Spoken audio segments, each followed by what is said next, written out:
एक टीनेज लड़का हाथ में सेल्फी स्टिक पकड़े समंदर में तैरते हुए वीडियो बना रहा है। इस तरह अपनी जान जोखिम में डालकर एक बेहतर जिंदगी की तलाश में, एक बेहतर भविष्य की आस में वो मोरक्को के समुद्र तट से तैरकर स्पेन के कब्जे वाले इलाके स्यूटा में दाखिल हो जाता है। ये सिर्फ एक लड़के की कहानी नहीं है, बल्कि पिछले 72 घंटों में मोरक्को से 70,000 से ज्यादा प्रवासी इसी तरह तैरकर पानी के सुरक्षा बैरियर के चारों तरफ घूमकर और पैदल चलकर स्पेन की सरहद में दाखिल हुए।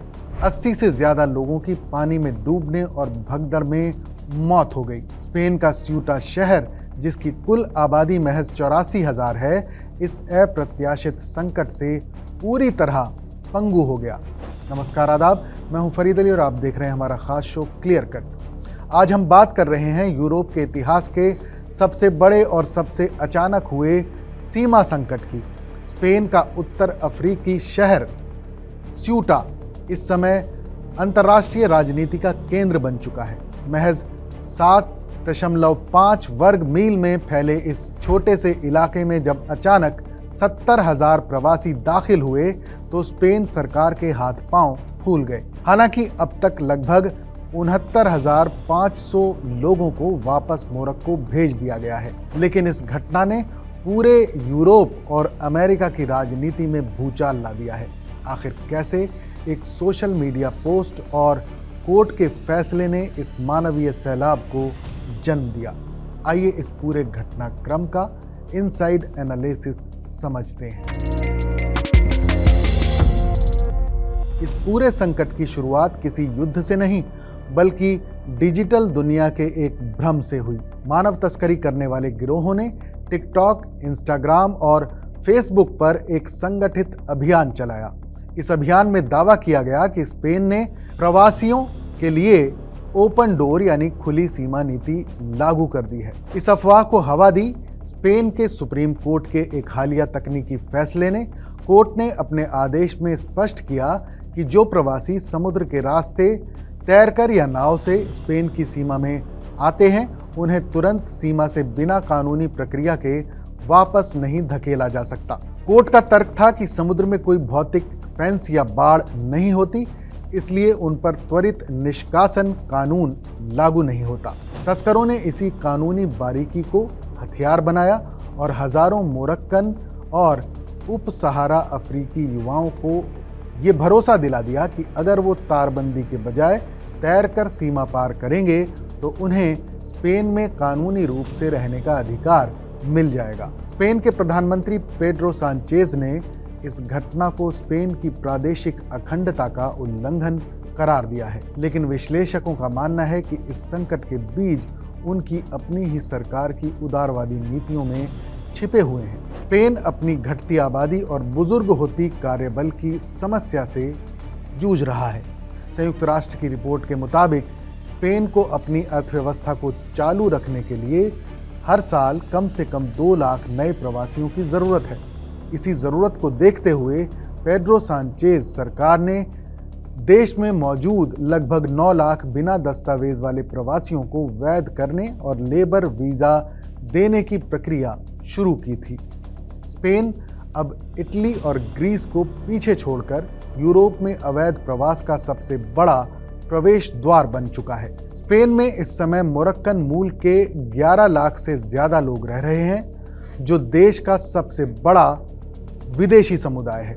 लेकिन जब 84,000 की आबादी वाले शहर में अचानक 70,000 लोग घुस आए तो स्पेन का मानवीय ढांचा 2400% ओवरलोड होकर ध्वस्त हो गया। हालांकि मोरक्को ने कूटनीतिक समझौतों के तहत लगभग 50,000 से ज्यादा लोगों को वापस लेने में मदद की है, फिर भी हजारों बिना माता पिता के आए नाबालिग बच्चे अब भी स्पेन में अटके हुए हैं, जिन्हें कानूनन सुरक्षा प्राप्त है। स्यूटा की इन तस्वीरों ने अटलांटिक के पार अमेरिका और पूरे यूरोप के दक्षिणपंथी नेताओं को एक बड़ा राजनीतिक हथियार दे दिया है।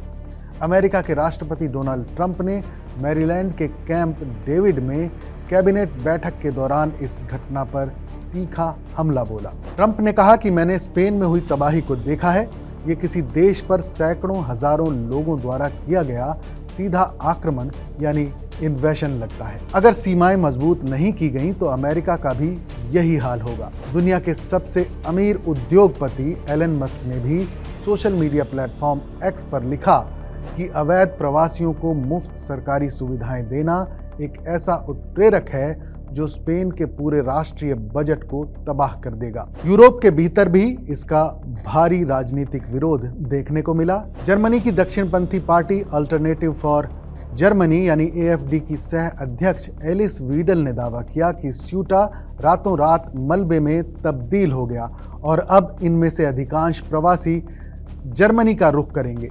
इटली की प्रधानमंत्री जॉर्जिया मेलोनी ने इसे पूरे यूरोप की सुरक्षा के लिए सीधा खतरा बताते हुए स्पेन के साथ शेंगेन वीजा मुक्त क्षेत्र को अस्थायी रूप से निलंबित करने की चेतावनी दे डाली। यहाँ तक कि डेनमार्क, जर्मनी और इटली के नेतृत्व में 22 यूरोपीय देशों ने यूरोपीय संघ को एक संयुक्त पत्र लिखकर सामूहिक रूप से कड़े कदम उठाने की मांग की है।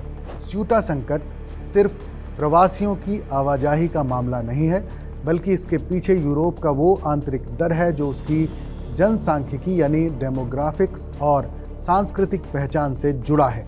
थॉमसन और अन्य समाजशास्त्रियों के अध्ययनों में अक्सर ये उल्लेख मिलता है कि यूरोप इस समय दोहरे दबाव में है। एक तरफ उसे अपनी अर्थव्यवस्था चलाने के लिए सस्ते श्रम की जरूरत है, वहीं दूसरी तरफ उसके आम नागरिकों में अपनी मूल संस्कृति के खत्म होने का डर गहराता जा रहा है। वर्तमान आंकड़ों के मुताबिक फ्रांस में करीब 60 से 65 लाख मुस्लिम आबादी है, जो कुल जनसंख्या का लगभग 8 से 10% है।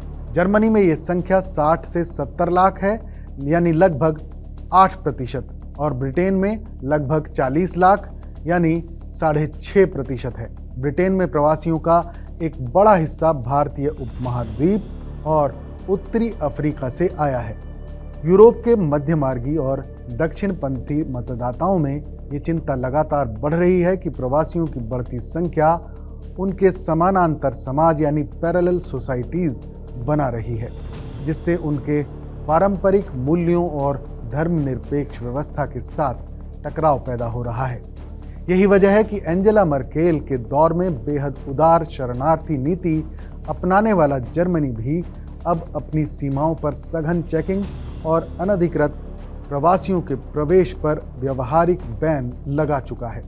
यहाँ तक कि ब्रिटेन की लेबर पार्टी और डेनमार्क के सोशल डेमोक्रेट्स जैसे वामपंथी दल भी अब कड़े कानून बनाने पर मजबूर हो रहे हैं। इस पूरे मामले में एक और बेहद महत्वपूर्ण तथ्य ये है कि स्पेन का स्यूटा इलाका यूरोपीय संघ यानी EU के लिए कितना रणनीतिक है। स्यूटा और मेलिला पूरे अफ्रीकी महाद्वीप और यूरोपीय संघ की एकमात्र ज़मीनी सीमाएं हैं।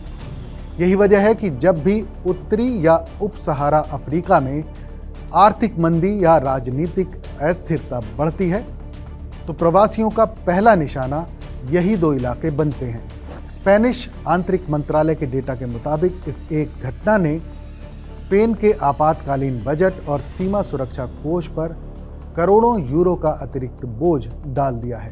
कूटनीतिक विशेषज्ञों का यह भी मानना है कि मोरक्को अक्सर स्पेन के साथ अपने राजनीतिक मतभेदों को सुलझाने के लिए सीमा नियंत्रण को एक डिप्लोमेटिक टूल की तरह इस्तेमाल करता रहा है, जैसा उसने 2021 में भी किया था।